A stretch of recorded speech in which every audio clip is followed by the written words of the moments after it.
wajumbe wa mkutano mkuu pamoja na wageni waalikwa na meza kuu. Niliyesimama mbele yenu hapa naitwa Omar Masaidi. Nafasi yangu katika uongozi ni makamu mwenyekiti kwa upande wa Zanzibar. Sikuwa na lengo la kuingiza mkutano mkuu huu katika shida ya kisheria kama alivyosema katibu mkuu. Lakini ninachotaka kusema ni mambo machache sana kutokana na swala la muda na muda vile vile ambao nimepewa.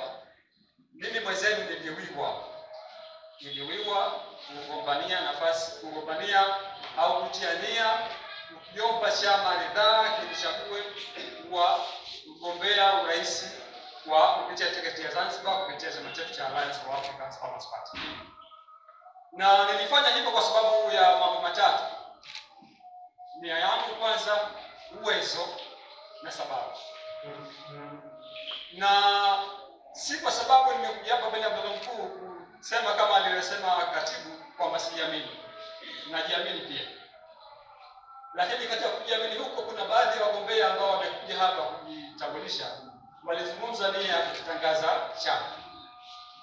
Mimi nia yangu sio kutangaza chama, kwa sababu nafikiria ninao uwezo wa kutangaza chama nje ya nafasi ya kugombea au nafasi ya urais au ubunge. Kwa sababu nafasi ambayo nilikuwa nayo uwezo huo ninao na sababu ya kweli ninao. Nia yangu ya kuomba ridhaa hii ni kwa sababu nataka kuwa rais wa Zanzibar. Sasa nimefika mahali nimejipima. Katika vipimo ambapo nimejipima, katibu hapa alianza kusema kwamba tunajaribu kukihuisha chama, kifanye chama kiwe tusiweke malengo ya kuwa viongozi tu wa nchi moja kwa moja. Katika vipimo vyangu na vipimo ambavyo nimeangalia kule Zanzibar ambapo nilikotoka, nahisi kwamba kwa upande wangu na kwa uzoefu wangu wa kisiasa, vipimo hivyo vinaweza vikanifanya nifikie yale malengo ambayo nijiwekea. Malengo yapi hayo? To be the president of Zanzibar. Sasa basi, imeelezwa hapa katiba ya chama cha Alliance for African Farmers Party. Na kwa kweli katiba sio msahafu.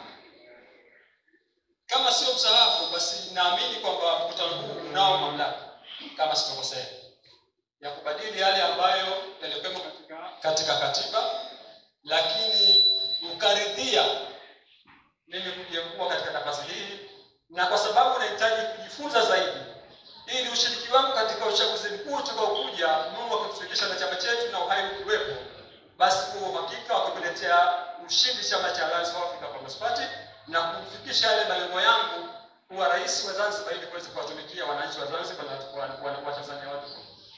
Kwa hiyo naomba nielewe sana na mpokee radhi yangu, lakini mkubalie yale ambayo niliyasema, na naomba nimalizie kwa kusema kwamba kwa heshima na unyenyekevu mkubwa sana naomba kujiweka katika kuomba nafasi ya ridhaa ya kuwa mgombea urais kupitia chama cha Alliance for African Farmers Party kwa nafasi ya urais wa Zanzibar. Nawashukuru sana.